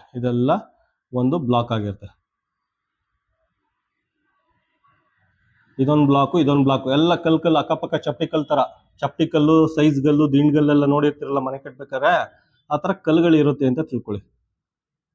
ನಾನು ಆಲ್ರೆಡಿ ಹೇಳ್ದಂಗೆ ಭೂಮಿ ಮೂವ್ ಆಗ್ತಾ ಇರುತ್ತೆ, ಪ್ರತಿ ಕ್ಷಣ ಪ್ರತಿ ನಿಮಿಷ ಮೂವ್ ಆಗ್ತಾ ಇರುತ್ತೆ. ಭೂಮಿಗಳು ಕೆಲವೊಂಥರ ಹಿಂಗ್ ಮೂವ್ ಆಗ್ತಾ ಇರುತ್ತೆ, ಆಯ್ತಾ, ಆಪೋಸಿಟ್ ಡೈರೆಕ್ಷನ್ ಮೂವ್ ಆಗ್ತಾ ಇರುತ್ತೆ, ಇಲ್ಲ ಇದ್ರ ವಿರುದ್ಧ ದಿಕ್ಕಿನಲ್ಲಿ ಈ ರೀತಿ ಮೂವ್ ಆಗ್ತಾ ಇರುತ್ತೆ, ಒಂದ್ಸಲ ಕೆಳಗಡೆ ಮೂವ್ ಆಗ್ತಾ ಇರುತ್ತೆ, ಮೇಲ್ಗಡೆ ಮೂವ್ ಆಗ್ತಾ ಇರುತ್ತೆ, ಎಲ್ಲ ಆಲ್ಮೋಸ್ಟ್ ಆಲ್ ಡೈರೆಕ್ಷನ್ ಮೂವ್ ಆಗ್ತಾ ಇರುತ್ತೆ. ಈ ಕೇಸಲ್ಲಿ ಏನಾಗುತ್ತೆ ಅಂದ್ರೆ ಬ್ಲಾಕ್ ಮೌಂಟೇನ್ ಅಲ್ಲಿ ಇದು ಡೌನ್ವರ್ಡ್ ಮೂವ್ ಆಗ್ತಾ ಇರುತ್ತೆ. ಈ ಕಲ್ಲು ಮತ್ತೆ ಈ ಕಲ್ಲು, ಈ ಬ್ಲಾಕು ಡೌನ್ವರ್ಡ್ ಮೂವ್ ಆಗ್ತಾ ಇರುತ್ತೆ. ಇದು ಡೌನ್ವರ್ಡ್ ಮೂವ್ ಆದ್ರೆ ಇದು ಅಪ್ವರ್ಡ್ ಮೂವ್ ಆಗುತ್ತೆ. ಅರ್ಥ ಆಯ್ತಾ? ಇವೆರಡು ಬ್ಲಾಕು ಡೌನ್ವರ್ಡ್ ಮೂವ್ ಆಗುತ್ತೆ, ಡೌನ್ವರ್ಡ್ ಮೂವ್ ಆದ್ರೆ ಈ ಬ್ಲಾಕ್ ಅಪ್ವರ್ಡ್ ಮೂವ್ ಆಗುತ್ತೆ. ಈ ರೀತಿ ಪರ್ವತಗಳು ಫಾರ್ಮ್ ಆಗಿರುತ್ತೆ. ಆ ರೀತಿ ಪರ್ವತಗಳನ್ನ ಖಂಡ ಪರ್ವತ ಅಥವಾ ಬ್ಲಾಕ್ ಮೌಂಟೇನ್ ಅಂತ ಕರೀತಾರೆ. ಆಯ್ತಾ? ಕ್ವಶನ್ ನಂಬರ್ 8ಗೆ ಆಪ್ಷನ್ ಸಿ. ಕ್ವಶನ್ ನಂಬರ್ 9 ನೋಡಿ. ಕ್ವಶನ್ ನಂಬರ್ 9 ಅಲ್ಲಿ which mountain range of the Himalaya is the most dissected. ಕನ್ನಡದಲ್ಲಿ ಹಿಮಾಲಯದ ಯಾವ ಪರ್ವತ ಶ್ರೇಣಿ ಹೆಚ್ಚು ತುಂಡರಿಸಿದಂತಿದೆ? ಇನ್ನೊಂದ್ಸಲ ರಿಪೀಟ್ ಮಾಡ್ತೀನಿ. Which mountain range of the Himalaya is the most dissected. ಕನ್ನಡದಲ್ಲಿ ಹಿಮಾಲಯದ ಯಾವ ಪರ್ವತ ಶ್ರೇಣಿ ಹೆಚ್ಚು ತುಂಡರಿಸಿದಂತಿದೆ. ಹಂಗಂದ್ರೆ ಏನು ಗೊತ್ತಾ? ಈ ಪರ್ವತ ಶ್ರೇಣಿ ಒಂದು ತುಂಡು ಪೀಸ್ ತರ ಇರೋದು, ಆಯ್ತಾ, ಇಲ್ಲೊಂದು ಪೀಸು ಈ ರೀತಿ ಎಲ್ಲ ಇದ್ದಾಗ ಅದನ್ನ ಡಿಸೆಕ್ಟೆಡ್ ಮೌಂಟೇನ್ ರೇಂಜ್ ಅಂತ ಕರೀತಾರೆ, ಅಥವಾ ತುಂಡರಿಸಿದ ಪರ್ವತ ಶ್ರೇಣಿ ಅಂತ ಕರೀತಾರೆ. ಆಯ್ತಾ? ಸೊ ಹಿಂಗಿರುತ್ತೆ, ಇಲ್ಲೊಂದು ಮೌಂಟೇನ್ ಇರುತ್ತೆ, ಪುನಃ ಇಲ್ಲಾದ್ಮೇಲೆ ಇಲ್ಲೊಂದು ಮೌಂಟೇನ್ ಇರುತ್ತೆ, ಅದಾದ್ಮೇಲೆ ಇಲ್ಲೊಂದು ಮೌಂಟೇನ್ ಇರುತ್ತೆ, ಅದಾದ್ಮೇಲೆ ಇಲ್ಲೊಂದು ಮೌಂಟೇನ್ ಇರುತ್ತೆ. ಈ ತರ ಇದ್ರೆ ಡಿಸೆಕ್ಟೆಡ್ ಮೌಂಟೇನ್ ರೇಂಜ್ ಅಥವಾ ತುಂಡರಿಸಿದ ಪರ್ವತ ಶ್ರೇಣಿ ಅಂತ ಕರೀತಾರೆ. ಯಾವ್ದಿದೆ? 4 ಆಪ್ಷನ್ ಕೊಡ್ತೀನಿ, ಆಯ್ತಾ. ಫಸ್ಟ್ನೇದು ಲೆಸ್ಸರ್ ಹಿಮಾಲಯ, ಆಯ್ತಾ, ಕೆಳ ಹಿಮಾಲಯ ಅಂತ ಕರೀತಾರೆ, ಅಥವಾ ಎರಡನೇದು ಶಿವಾಲಿಕ್ ಅಂತಾರೆ, ಮೂರನೇದು ಗ್ರೇಟ್ ಹಿಮಾಲಯ, ಎತ್ತರ ಹಿಮಾಲಯ, ನಾಲ್ಕನೇದು ಪೂರ್ವಾಂಚಲ ಬೆಟ್ಟಗಳು. ಯಾವ್ದಿರ್ಬೋದು ಆಪ್ಷನು? ವಿಡಿಯೋ ಪಾಸ್ ಮಾಡಿ ಆನ್ಸರ್ ಮಾಡಿ. 5 ಸೆಕೆಂಡ್. 5 4 3 2 1. ಆಪ್ಷನ್ ಏನ್ ಬರುತ್ತೆ? Option B, Shivalik. ಆಯ್ತಾ, ಶಿವಾಲಿಕ್ ಹಿಲ್ಸ್ ಅಥವಾ ಶಿವಾಲಿಕ್ ರೇಂಜ್ ಅಂತ ಕರಿಬಹುದು. ಆಯ್ತಾ, ಅದನ್ನ ಡಿಸೆಕ್ಟೆಡ್ ಹಿಲ್ ಅಂತ ಕರೀತಾರೆ, ಡಿಸೆಕ್ಟೆಡ್ ಮೌಂಟೇನ್ ರೇಂಜ್ ಅಂತ ಕರೀತಾರೆ, ಅಥವಾ ತುಂಡರಿಸಿದ ಪರ್ವತ ಶ್ರೇಣಿ ಅಂತ ಕರೀತಾರೆ. ಅದು ಹಿಂಗೇನೆ ಪರ್ವತ ಶ್ರೇಣಿ ಉದ್ದಕ್ಕೂ ಐತೆ. ಅಲ್ಲಿ ನೋಡಿ, ಆ ಫಿಗರ್ ನೋಡಿ ಗೊತ್ತಾಗುತ್ತೆ. ಆಯ್ತಾ, ಆ ಫಿಗರ್ ನೋಡಿ, ಮೇಲ್ಗಡೆ ಅದನ್ನ ಹಿಮಾಲಯನ್ ರೇಂಜ್ ಇದೆಯಲ್ಲ, ಹಿಮಾಲಯ ಪರ್ವತ ಶ್ರೇಣಿನ ಅದನ್ನ ಡಿವಿಷನ್ ಮಾಡಿದ್ದಾರೆ. ಯಾವ ರೀತಿ ಡಿವಿಷನ್ ಮಾಡಿದ್ದಾರೆ ಅಂದ್ರೆ, ಆ ಕಡೆ ನೋಡಿ ಔಟರ್ ಮೋಸ್ಟ್ ಆ ಕಡೆನ ಟ್ರಾನ್ಸ್ ಹಿಮಾಲಯನ್ ರೇಂಜ್ ಅಂತ ಕರೀತಾರೆ, ಟ್ರಾನ್ಸ್ ಹಿಮಾಲಯನ್ ಬೌಂಡ್ರಿ ಅಂತ ಕರೀತಾರೆ. ಟ್ರಾನ್ಸ್ ಹಿಮಾಲಯ ಅಂದ್ರೆ ನಮ್ಮ ದೇಶ ಮತ್ತೆ ಬೇರೆ ದೇಶದ ನಡುವೆ ಇದೆ. ಅದಾದ್ಮೇಲೆ ಏನ್ ಬರುತ್ತೆ? ಮಧ್ಯ ಇದೆ great Himalayan range. Great Himalayan range ಅಂದ್ರೆ ಎಲ್ಲಿ ಮೌಂಟ್ ಎವರೆಸ್ಟ್ ಇದೆ ಆ ಶ್ರೇಣಿನ ಗ್ರೇಟ್ ಹಿಮಾಲಯನ್ ರೇಂಜ್ ಅಂತ ಕರೀತಾರೆ. ಅದ್ರ ಕೆಳಗಡೆ ಇರೋದು ಲೆಸ್ಸರ್ ಹಿಮಾಲಯನ್ ರೇಂಜ್ ಅಂತ ಕರೀತಾರೆ. ಆಯ್ತಾ, ಅದ್ರ ಕೆಳಗಡೆ ಇರೋದು ಲೆಸ್ಸರ್ ಹಿಮಾಲಯನ್ ರೇಂಜ್ ಅಂತ ಕರೀತಾರೆ. ಮತ್ತೆ ನಮ್ಮ ದೇಶದ ದೇಶಕ್ಕೆ ಹತ್ರ ಇದೆಯಲ್ಲ ಅದನ್ನ ಶಿವಾಲಿಕ್ ರೇಂಜ್ ಅಂತ ಕರೀತಾರೆ, ಶಿವಾಲಿಕ್ ಹಿಲ್ ರೇಂಜ್ ಅಥವಾ ಶಿವಾಲಿಕ್ ರೇಂಜ್ ಅಂತ ಕರೀತಾರೆ. ಅದು youngest and outer most mountain range of Himalaya ಅಂತಾನು ಕರೀತಾರೆ. ಅದನ್ನ youngest and outer most Himalayan range ಅಂತಾನು ಕರೀತಾರೆ. ಹಿಮಾಲಯನ್ ರೇಂಜ್ ಅಂತಾನು ಕರೀತಾರೆ, youngest and outer most Himalayan range ಅಂತಾನು ಕರೀತಾರೆ ಶಿವಾಲಿಕ್ ರೇಂಜಿನ. ಆಯ್ತಾ, ಅದು ಹೇಳದ್ನಲ್ಲ ಈ ರೀತಿ ಶಿವಾಲಿಕ್ ಅದೇನಕ್ಕೆ ಡಿಸೆಕ್ಟೆಡ್ ಮೌಂಟೇನ್ ರೇಂಜ್ ಅಂದ್ರೆ ಈ ತರ ಇರುತ್ತೆ.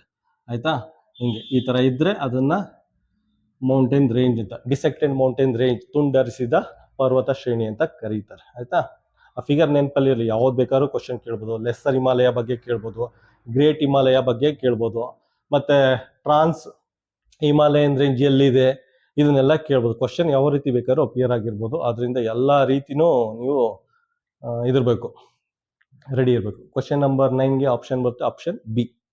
ಕ್ವಶನ್ ನಂಬರ್ 10 ನೋಡಿ. ಕ್ವಶನ್ ನಂಬರ್ 10 ಅಲ್ಲಿ which range of the Himalaya is located to the north of the great Himalayan range. ಕನ್ನಡದಲ್ಲಿ ಹಿಮಾಲಯದ ಯಾವ ಪರ್ವತ ಶ್ರೇಣಿಯು ಮಹಾಪರ್ವತದ ಉತ್ತರಕ್ಕೆ ಇದೆ ಅಂತ ಕೇಳಿದರೆ. ಆಯ್ತಾ, 4 ಆಪ್ಷನ್ ಕೊಟ್ಟಿದ್ದಾರೆ. ಆಪ್ಷನ್ ಎ ಲೆಸ್ಸರ್ ಹಿಮಾಲಯ, ಕೆಳ ಹಿಮಾಲಯ, ಎರಡನೇದು ಶಿವಾಲಿಕ್ಕು, ಮೂರನೇದು ಟ್ರಾನ್ಸ್ ಹಿಮಾಲಯ, ಗಡಿಯಂಚಿನ ಹಿಮಾಲಯ, ನಾಲ್ಕನೇದು ಪೂರ್ವಾಂಚಲ ಬೆಟ್ಟಗಳು. ಯಾವ್ದಿರ್ಬೋದು ಆಪ್ಷನ್? 5 ಸೆಕೆಂಡ್ ಟೈಮ್ ಕೊಡ್ತೀನಿ. 5 4 3 2 1. ಆಪ್ಷನ್ ಏನ್ ಬರುತ್ತೆ? ಆಪ್ಷನ್ ಸಿ, ಟ್ರಾನ್ಸ್ ಹಿಮಾಲಯ. ಆಯ್ತಾ, ಗಡಿಯಾಚೆನ ಆಯ್ತಾ, ಟ್ರಾನ್ಸ್ ಬೌಂಡರಿ ಹಿಮಾಲಯ ಅಂತಾನು ಕರೀತಾರೆ, ಅದನ್ನ ಗಡಿಯಂಚಿನ ಹಿಮಾಲಯ ಅಂತ ಕರೀತಾರೆ. ಆಯ್ತಾ, ಹಿಮಾಲಯ ಹೇಳಿದ್ನಲ್ಲ ಫಿಗರ್ ನೋಡಿ, ಅದನ್ನ ಡಿವಿಷನ್ ಮಾಡಿದ್ದಾರೆ. ಹಿಮಾಲಯನ್ ಮೌಂಟೇನ್ ರೇಂಜ್ನೇ ಡಿವಿಷನ್ ಮಾಡಿದ್ದಾರೆ. ಹಿಮಾಲಯನ್ ಮೌಂಟೇನ್ ರೇಂಜ್ನೇ ಡಿವಿಷನ್ ಮಾಡಿದ್ದಾರೆ. ಆಯ್ತಾ, ನಮ್ಮ ದೇಶದ ಪಕ್ಕ ಇದೆ ನೋಡಿ, ಇದು ನಮ್ಮ ದೇಶ. ಮ್ಯಾಪ್ ಟ್ರೈ ಮಾಡ್ತಾ ಇದ್ದೀನಿ, ನೀಟಾಗಿ ಪ್ರಾಕ್ಟೀಸ್ ಮಾಡ್ಬೇಕಿತ್ತು ನಾನು.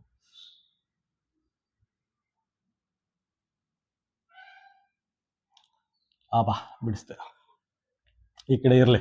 ಆಯ್ತಾ, ಈ ಕಡೆ ಏನ್ ಬರುತ್ತೆ ಇದನ್ನ ಶಿವಾಲಿಕ್ ರೇಂಜ್ ಅಂತ ಕರೀತಾರೆ. ಶಿವಾಲಿಕ್ ರೇಂಜ್ ಅಂತ ಕರೀತಾರೆ. ಶಿವಾಲಿಕ್ ಹಿಲ್ ರೇಂಜ್ ಅಂತ ಕರೀತಾರೆ. ಶಿವಾಲಿಕ್ ಹಿಲ್ ರೇಂಜು ನಮ್ಮ ದೇಶದ ಉತ್ತರ ದಿಕ್ಕಿಗಿದೆ. ಶಿವಾಲಿಕ್ ರೇಂಜ್ ಏನಿದೆ, ಬೆಟ್ಟ ಗುಡ್ಡದ ರೇಂಜ್ ಇದೆ, ಆಯ್ತಾ, ಅದು ನಮ್ಮ ದೇಶದ ಉತ್ತರಕ್ಕಿದೆ. ಅವ್ರು ಕೇಳಿರೋದು ಏನು ಅಂದ್ರೆ ಗ್ರೇಟ್ ಹಿಮಾಲಯ ಇದೆಯಲ್ಲ, ಆಯ್ತಾ, ಅದಾದ್ಮೇಲೆ ಏನ್ ಬರುತ್ತೆ, ಲೆಸ್ಸರ್ ಹಿಮಾಲಯ ಬರುತ್ತೆ. ಲೆಸ್ಸರ್ ಹಿಮಾಲಯ ಬರುತ್ತೆ, ಹಿಮಾಲಯ ಪರ್ವತ ಕೇಳಿದ್ದು. ಅದಾದ್ಮೇಲೆ ಗ್ರೇಟ್ ಹಿಮಾಲಯನ್ ರೇಂಜ್ ಬರುತ್ತೆ. ಗ್ರೇಟ್ ಹಿಮಾಲಯನ್ ರೇಂಜ್ ಬರುತ್ತೆ. ಇದನ್ನ ಗ್ರೇಟ್ ಹಿಮಾಲಯನ್ ರೇಂಜ್ ಅಂತ ಕರೀತಾರೆ. ಆಯ್ತಾ, ಗ್ರೇಟ್ ಹಿಮಾಲಯನ್ ರೇಂಜ್ ಅಂತ ಕರೀತಾರೆ. ಯಾಕಂದ್ರೆ ಹಿಮಾಲಯ ಪರ್ವತ ಇಲ್ಲೇ ಇರೋದ್ರಿಂದ ಇದನ್ನ ಗ್ರೇಟ್ ಹಿಮಾಲಯನ್ ರೇಂಜ್ ಅಂತ ಕರೀತಾರೆ. ಹಿಮಾಲಯ ಮಹಾಪರ್ವತ ಅಂತ ಕರೀತಾರೆ. ಹಿಮಾಲಯ ಮಹಾಪರ್ವತ ಶ್ರೇಣಿ ಅಂತ ಕರೀತಾರೆ. ಇದಾದ್ಮೇಲೆ ಇನ್ನೊಂದು ರೇಂಜ್ ಇದೆ, ಇನ್ನೊಂದು ಮೌಂಟೇನ್ ರೇಂಜ್ ಇದೆ. ಅದನ್ನ ಟ್ರಾನ್ಸ್ ಹಿಮಾಲಯ ರೇಂಜ್ ಅಂತ ಕರೀತಾರೆ. ಟ್ರಾನ್ಸ್ ಹಿಮಾಲಯ ರೇಂಜ್ ಅಥವಾ ಟಿಬೇಟಿಯನ್ ಹಿಮಾಲಯನ್ ಅಂತ ಕರೀತಾರೆ. ಆಯ್ತಾ, ಈ ಗ್ರೇಟ್ ಹಿಮಾಲಯ ಇದೆಯಲ್ಲ, ಇದ್ರ ಉತ್ತರಕ್ಕೆ ಗ್ರೇಟ್ ಹಿಮಾಲಯ ರೇಂಜ್ ಇದೆ. ಇದರ ಉತ್ತರಕ್ಕೆ ಯಾವ ಹಿಮಾಲಯ ಪರ್ವತ ಇದೆ ಅಂತ ಕೇಳಿದ್ರೆ, ಅಥವಾ ಯಾವ ಹಿಮಾಲಯ ಪರ್ವತದ ಶ್ರೇಣಿ ಇದೆ ಅಂತ ಕೇಳಿದ್ರೆ, ಆಯ್ತಾ, ಇದರ ನಾರ್ತ್ ಅಂದ್ರೆ ಟ್ರಾನ್ಸ್ ಹಿಮಾಲಯನ್ ರೇಂಜ್, ಇದರ ನಾರ್ತ್ಗೆ ಟ್ರಾನ್ಸ್ ಹಿಮಾಲಯನ್ ರೇಂಜ್ ಇದೆ. ಆಯ್ತಾ, ಈ ರೀತಿ ಅರ್ಥ ಮಾಡ್ಕೋಬೇಕು. ಆ ಫಿಗರ್ ನೋಡಿ, ಆಯ್ತಾ, ಈ ರೀತಿ ಮೈಂಡಲ್ಲಿ ಹೋಗಿ ಕುತ್ಕೊಬಿಟ್ಟಿರ್ಬೇಕು. ಹಿಮಾಲಯನ್ ಡಿವಿಷನ್ ಅಂದ್ರೆ ಕೆಳಗಡೆ ಶಿವಾಲಿಕ್ ಇದೆ, ಅದಾದ್ಮೇಲೆ ಲೆಸ್ಸರ್ ಹಿಮಾಲಯ ಇದೆ, ಅದಾದ್ಮೇಲೆ ಗ್ರೇಟ್ ಹಿಮಾಲಯನ್ ರೇಂಜ್ ಇದೆ, ಅದಾದ್ಮೇಲೆ ಇದನ್ನು ಟ್ರಾನ್ಸ್ ಹಿಮಾಲಯನ್ ರೇಂಜ್ ಇದೆ. ಆಯ್ತಾ, ಇದ್ರ ನಾರ್ತ್ಗೆ ಟ್ರಾನ್ಸ್ ಹಿಮಾಲಯ ಇದೆ. ಆಯ್ತಾ, ಅದೊಂದು ನೆನ್ಪಿಟ್ಕೊಳ್ಳಿ. ಕ್ವಶನ್ ನಂಬರ್ 10ಗೆ ಆಪ್ಷನ್ ಏನ್ ಬರುತ್ತೆ? ಕ್ವಶನ್ ನಂಬರ್ 10ಗೆ ಆಪ್ಷನ್ ಸಿ ಬರುತ್ತೆ. ಆಯ್ತಾ, ಟ್ರಾನ್ಸ್ ಹಿಮಾಲಯ ಅಂತ ಕರೀತಾರೆ. ಮತ್ತೆ ಟ್ರಾನ್ಸ್ ಹಿಮಾಲಯ ಇದೆಯಲ್ಲ, ನಮ್ಮ ದೇಶ ಮತ್ತೆ ಟಿಬೇಟ್ಗೆ ಒಂದು ರೀತಿ ನ್ಯಾಚುರಲ್ ಬಾರ್ಡರ್ ತರ ಆಕ್ಟ್ ಆಗುತ್ತೆ. ಅದು ಟ್ರಾನ್ಸ್ ಹಿಮಾಲಯ ನಮ್ಮ ದೇಶಕ್ಕೆ ಮತ್ತೆ ಟಿಬೇಟ್ ಅಂದ್ರೆ ಈಗ ಚೈನಾ ಆಕ್ರಮಣ ಮಾಡ್ಕೊಂಡಿದೆ, ಎರಡಕ್ಕೂ ಮುಂದೆ ನ್ಯಾಚುರಲ್ ಬೌಂಡ್ರಿ ತರ ಆಕ್ಟ್ ಆಗುತ್ತೆ. ಓಕೆ, ಕ್ವಶನ್ ನಂಬರ್ 10ಗೆ ಆಪ್ಷನ್ ಸಿ. ಕ್ವಶನ್ ನಂಬರ್ 11 ನೋಡಿ. ಕ್ವಶನ್ ನಂಬರ್ 11 ನಲ್ಲಿ what is one major benefit provided by mountain? ಪರ್ವತಗಳ ಪ್ರಮುಖ ಪ್ರಯೋಜನವೇನು ಅಂತ ಕೇಳಿದರೆ 4 ಆಪ್ಷನ್ ಕೊಟ್ಟಿದ್ದಾರೆ. ಆಯ್ತಾ, ವಿಡಿಯೋ ಪಾಸ್ ಮಾಡಿ ನೀಟಾಗಿ ಓದಿ ಅರ್ಥ ಮಾಡ್ಕೊಂಡು ಕಮೆಂಟ್ ಬಾಕ್ಸ್ ಅಲ್ಲಿ ಮೆನ್ಷನ್ ಮಾಡಿ. 5 ಸೆಕೆಂಡ್ ಟೈಮ್ ಕೊಡ್ತೀನಿ. 5 4 3 2 1. ಆಪ್ಷನ್ ಏನ್ ಬರುತ್ತೆ? ಆಪ್ಷನ್ ಎ ಬರುತ್ತೆ. They supply fresh water and timber. ಆಯ್ತಾ, ಮೇನ್ ಮೌಂಟೇನ್ ಏನಕ್ಕೆ ಬೇಕು ಅಂದ್ರೆ ಅಲ್ಲಿಂದ ನಮಗೆ ಕುಡಿಯೋಕೆ ನೀರು ಸಿಗುತ್ತೆ, ಫ್ರೆಶ್ ವಾಟರ್. ಆಯ್ತಾ, ನಮ್ಮ ಜೀವ ಎಲ್ಲ ಶುರುವಾಗದೆ ಅಲ್ಲಿಂದ. ಆಯ್ತಾ, ಗಿಂಬರ್ ಎಲ್ಲ ಸೆಕೆಂಡರಿ. ಅಲ್ಲಿ ಏನ್ ಸಿಗುತ್ತೆ ಅಂದ್ರೆ ನಮಗೆ ಕುಡಿಯೋಕೆ ನೀರು ಸಿಗುತ್ತೆ, ಫ್ರೆಶ್ ವಾಟರ್. ಆಯ್ತಾ, ಸಮುದ್ರ ಅಲ್ಲ, ಏನದು, ಪರ್ವತಗಳು, ಮೌಂಟೇನ್ ಇಂದ ನಮಗೆ ಕುಡಿಯೋಕೆ ಫ್ರೆಶ್ ವಾಟರ್ ಸಿಗುತ್ತೆ. That is the source of river water ಅಂತಾನು ಕರೀತಾರೆ. ಆರಿಜಿನ್ ಆಫ್ ರಿವರ್ ವಾಟರು, ನದಿಗಳ ಮೂಲ ಮೌಂಟೇನ್ಸು. ಆಯ್ತಾ, ಒಂದ್ಸಲ ನೀರು ಬಂದಾದ್ಮೇಲೆ ಅದಾದ್ಮೇಲೆ ಕಾಡು ಗೀಡು ಅದೆಲ್ಲ ಕಾಮನ್ ಆಗಿರುತ್ತೆ. ಆಯ್ತಾ, ಕ್ವಶನ್ ನಂಬರ್ 11ಕ್ಕೆ ಆಪ್ಷನ್ ಎ. ಕ್ವಶನ್ ನಂಬರ್ 12 ನೋಡಿ. ಕ್ವಶನ್ ನಂಬರ್ 12 ಅಲ್ಲಿ which is the longest mountain range in the world? ಜಗತ್ತಿನ ಅತಿ ಉದ್ದವಾದ ಪರ್ವತ ಶ್ರೇಣಿ ಯಾವುದು ಅಂತ ಕೇಳಿದ್ರೆ, ಆಯ್ತಾ, ಪೂರ್ತಿ ಪ್ರಪಂಚದಲ್ಲೇ ಅತ್ಯಂತ ಉದ್ದವಾದ ಪರ್ವತ ಶ್ರೇಣಿ ಯಾವುದು ಅಂತ ಕೇಳಿದರೆ, ಆಯ್ತಾ, longest mountain range in the world ಅಂತ ಕೇಳಿದರೆ 4 ಆಪ್ಷನ್ ಕೊಟ್ಟಿದ್ರೆ, ಹಿಮಾಲಯ, ಆಂಡೀಸು, ಆಲ್ಫು, ರಾಕೀಸು. ಯಾವ್ದು ಇರ್ಬೋದು ಆಪ್ಷನ್? ವಿಡಿಯೋ ಪಾಸ್ ಮಾಡಿ ಕಮೆಂಟ್ ಬಾಕ್ಸ್ ಅಲ್ಲಿ ಮೆನ್ಷನ್ ಮಾಡಿ. 5 ಸೆಕೆಂಡ್ ಟೈಮ್. 5 4 3 2 1. ಆಪ್ಷನ್ ಏನ್ ಬರುತ್ತೆ? ಆಪ್ಷನ್ ಬಿ, ಆಂಡೀಸ್ ಅಂತ. ಆಯ್ತಾ, ಆಂಡೀಸ್ ಅಂತ ಇದು ಪ್ರಪಂಚದ ಅತ್ಯಂತ ಉದ್ದವಾದ ಪರ್ವತ ಶ್ರೇಣಿ. ಆಯ್ತಾ, ಎಷ್ಟು ಕಿಲೋಮೀಟರ್ ಇದೆ ಗೊತ್ತಾ? 7000 ಕಿಲೋಮೀಟರ್ ಇದೆ. 7000 ಕಿಲೋಮೀಟರ್ ಉದ್ದ ಇದೆ. ಆಯ್ತಾ, ಎಷ್ಟು ಉದ್ದ ಇರ್ಬೋದು ಇಮ್ಯಾಜಿನ್ ಮಾಡ್ಕೊಳ್ಳಿ. ಆಯ್ತಾ, 3000 ಕಿಲೋಮೀಟರ್ ಅಂದ್ರೆ ಇಂಡಿಯಾದ ಒಂದು ತುದಿಯಿಂದ ಇನ್ನೊಂದು ತುದಿಗೆ. ಆಯ್ತಾ, ಕನ್ಯಾಕುಮಾರಿಯಿಂದ ಕಾಶ್ಮೀರಕ್ಕೆ ಅರೌಂಡ್ 3000 ಇದೆ. 7000 ಅಂದ್ರೆ ಇಮ್ಯಾಜಿನ್ ಮಾಡ್ಕೊಳ್ಳಿ, ಅದಕ್ಕಿಂತ ಡಬಲ್. ಮತ್ತೆ ಇದು 7 ಕಂಟ್ರೀಸ್, 7 ದೇಶಗಳ ಮೂಲಕ ಹಾದು ಹೋಗುತ್ತೆ. ಆಯ್ತಾ, ಅಷ್ಟು ಉದ್ದ ಇದೆ ಪರ್ವತ ಶ್ರೇಣಿ. ಆಯ್ತಾ, ಇದಕ್ಕೆಲ್ಲ ಹೋಲ್ಸ್ಕೊಂಡು ಮನುಷ್ಯ ಏನೇನು ಅಲ್ಲ. ನಾನು ಅಂತ ಇರ್ತಾರಲ್ಲ, ಇದಕ್ಕೆಲ್ಲ ಹೋಲ್ಸ್ಕೊಂಡು ಏನು ಅಲ್ಲ, ಒಂದು ಧೂಳಿಗೂ ಸಮ ಅಲ್ಲ. ಆಯ್ತಾ, ಇದು 7000 ಕಿಲೋಮೀಟರ್ ಉದ್ದ ಇದೆ. 7 ಕಂಟ್ರಿ ಮುಖಾಂತರ ಹಾದು ಹೋಗುತ್ತದೆ. ಆಯ್ತಾ, 7 ಕಂಟ್ರಿ ಮುಖಾಂತರ ಹಾದು ಹೋಗುತ್ತದೆ. ಕ್ವಶನ್ ನಂಬರ್ 12ಗೆ ಆಪ್ಷನ್ ಏನ್ ಬರುತ್ತೆ? Option B. ಕ್ವಶನ್ ನಂಬರ್ 13 ನೋಡಿ. ಕ್ವಶನ್ ನಂಬರ್ 13 ಅಲ್ಲಿ which of the following decreases as the mountaineer descend from a high mountain. ಪರ್ವತಾರೋಹಿ ಎತ್ತರದ ಪರ್ವತದಿಂದ ಕೆಳಗೆ ಇಳಿಯುತ್ತಿದ್ದಂತೆ ಈ ಕೆಳಗಿನಲ್ಲಿ ಯಾವುದು ಕಡಿಮೆಯಾಗುತ್ತದೆ? 4 ಆಪ್ಷನ್ ಕೊಟ್ಟಿದ್ದಾರೆ. Oxygen, temperature, visibility, cold. ಆಮ್ಲಜನಕ, ತಾಪಮಾನ, ಗೋಚರತೆ, ಶೀತ. ಯಾವ್ದು ಇರ್ಬೋದು? 5 ಸೆಕೆಂಡ್ ಟೈಮ್ ಕೊಡ್ತೀನಿ. 5 4 3 2 1. ಆಪ್ಷನ್ ಏನ್ ಬರುತ್ತೆ? ಆಪ್ಷನ್ ಡಿ, ಕೋಲ್ಡ್ ಅಥವಾ ಶೀತ. ಆಯ್ತಾ, ಇದ್ರ ಬಗ್ಗೆ ಇನ್ ಡೀಟೇಲ್ ಆಲ್ರೆಡಿ ಎಕ್ಸ್ಪ್ಲೇನ್ ಮಾಡಿದ್ದೀನಿ. ಆಯ್ತಾ, ನೋಡಿ ಈ ರೀತಿ ಪರ್ವತ ಇರುತ್ತೆ. ಆಯ್ತಾ, ನೀವು 165 ಮೀಟರ್ ಮೇಲ್ಗಡೆ ಹೋದ್ರೆ ನಡ್ಕೊಂಡು, for every 165 metre if you go up. ಆಯ್ತಾ, ನೀವು 165 ಮೀಟರ್ ನೆಲದಿಂದ ಮೇಲ್ಗಡೆ ಹೋಗ್ತಾ ಇದೀನಿ ಅಂದ್ರೆ 1 ಡಿಗ್ರಿ ಸೆಲ್ಸಿಯಸ್ ಟೆಂಪರೇಚರ್ ಕಡಿಮೆ ಆಗುತ್ತೆ. ಆಯ್ತಾ, ಪರ್ವತಕ್ಕೆ ಮೇಲ್ಗಡೆ ಹೋಗ್ತಾ ಇದ್ದೀನಿ ಅಂದ್ರೆ ಟೆಂಪರೇಚರ್ ಕಡಿಮೆ ಆಗುತ್ತೆ. ಆಯ್ತಾ, ಅದೇ ರೀತಿ ಪರ್ವತ ಮೇಲಿಂದ ಕೆಳಗಡೆ ಇಳಿತಾ ಇದ್ದಾರೆ ಅಂದ್ರೆ ಟೆಂಪರೇಚರ್ ಜಾಸ್ತಿ ಆಗುತ್ತೆ. ಆಯ್ತಾ, ಟೆಂಪರೇಚರ್ ಜಾಸ್ತಿ ಆಗುತ್ತೆ, ಮತ್ತೆ ಆಕ್ಸಿಜನ್ ಜಾಸ್ತಿ ಸಿಗುತ್ತೆ, ಮತ್ತೆ ವಿಸಿಬಿಲಿಟಿ, ಪೂರ್ತಿ ಪ್ರಪಂಚ ವಿಶಾಲ ಕಾಣುತ್ತೆ ಕಣ್ಣಿಗೆಲ್ಲ. ಆಯ್ತಾ, ಮತ್ತೆ ಟೆಂಪರೇಚರ್ ಕೋಲ್ಡ್ ಕಡಿಮೆ ಆಗುತ್ತೆ. ಆಯ್ತಾ, ಕೋಲ್ಡ್ ಕಡಿಮೆ ಆಗುತ್ತೆ ಅಂದ್ರೆ ಟೆಂಪರೇಚರ್ ಜಾಸ್ತಿ ಆಗುತ್ತೆ ಅಂತ. ಎರಡು ಡೈರೆಕ್ಟ್ ಅಥವಾ ಇಂಡೈರೆಕ್ಟ್ ವೇಲ್ ಹೇಳ್ತಾ ಇದ್ದಾರೆ. ಕೋಲ್ಡ್ ಕಡಿಮೆ ಆಗುತ್ತೆ, ಶೀತ ಏನಿರುತ್ತೆ ಇದೆಲ್ಲ ಕಡಿಮೆ ಆಗುತ್ತೆ. ಪರ್ವತದ ಮೇಲೆ ಹೋಗ್ತಾ ಇದ್ರೆ ಶೀತ ಜಾಸ್ತಿ ಆಗುತ್ತೆ, ಕೋಲ್ಡ್ ಜಾಸ್ತಿ ಆಗುತ್ತೆ. ಪರ್ವತದಿಂದ ಕೆಳಗಡೆ ಇಳಿತಾ ಇದ್ದಾರೆ ಶೀತ ಕಡಿಮೆ ಆಗುತ್ತೆ. ಆಯ್ತಾ, ನೀವೆಲ್ಲ ಮಂಗಳೂರು, ಚೆನ್ನೈ ಸೈಡಲ್ಲೆಲ್ಲ ಕೋಸ್ಟಲ್ ರೀಜನ್. ಆಯ್ತಾ, ಅಲ್ಲೆಲ್ಲ ಬಿಸಿಲು ಜಾಸ್ತಿ ಇರುತ್ತೆ. ಆಯ್ತಾ, ಮೇಲ್ಗಡೆ ಪರ್ವತದಲ್ಲಿ ಬಿಸಿಲು ಕಡಿಮೆ ಇರುತ್ತೆ, ಕೋಲ್ಡ್ ಜಾಸ್ತಿ ಇರುತ್ತೆ. ಆಯ್ತಾ, ಇದಿಷ್ಟು ಕ್ವಶನ್ ನಂಬರ್ 13 ಬಗ್ಗೆ. ಕ್ವಶನ್ ನಂಬರ್ 13ಗೆ ಆಪ್ಷನ್ ಡಿ. ಕ್ವಶನ್ ನಂಬರ್ 14 ನೋಡಿ. ಕ್ವಶನ್ ನಂಬರ್ 14 ಅಲ್ಲಿ what is the universally accepted colour of the mountain. ಪರ್ವತದ ಸಾರ್ವಜನಿಕವಾಗಿ ಅಂಗೀಕರಿಸಲ್ಪಟ್ಟ ಬಣ್ಣ ಯಾವುದು? ಅಂದ್ರೆ ಪೂರ್ತಿ ಪ್ರಪಂಚದಲ್ಲಿ ಪರ್ವತ ಅಥವಾ ಮೌಂಟೇನ್ ನ ಯಾವ ಕಲರ್ ಇಂದ ಐಡೆಂಟಿಫೈ ಮಾಡ್ತಾರೆ? ಸಾಮಾನ್ಯವಾಗಿ ಪರ್ವತ ಅಂದ್ರೆ ಯಾವ ಕಲರ್ ಅಂತ ಹೇಳ್ತಾರೆ? 4 ಆಪ್ಷನ್ ಕೊಟ್ಟಿದ್ದಾರೆ. ಗ್ರೇ, ಬೂದು, ಎರಡನೇದು ಆರೆಂಜು, ಕಿತ್ತಳೆ, ಮೂರನೇದು ಡಾರ್ಕ್ ಗ್ರೀನ್, ಕಡು ಹಸಿರು, ನಾಲ್ಕನೇದು ಬ್ರೌನು, ಕಂದು. ಯಾವ್ದಿರ್ಬೋದು? ವಿಡಿಯೋ ಪಾಸ್ ಮಾಡಿ ಕಮೆಂಟ್ ಬಾಕ್ಸ್ ಅಲ್ಲಿ ಮೆನ್ಷನ್ ಮಾಡಿ. 5 4 3 2 1. ಆಪ್ಷನ್ ಏನು ಬರುತ್ತೆ? Option D, brown.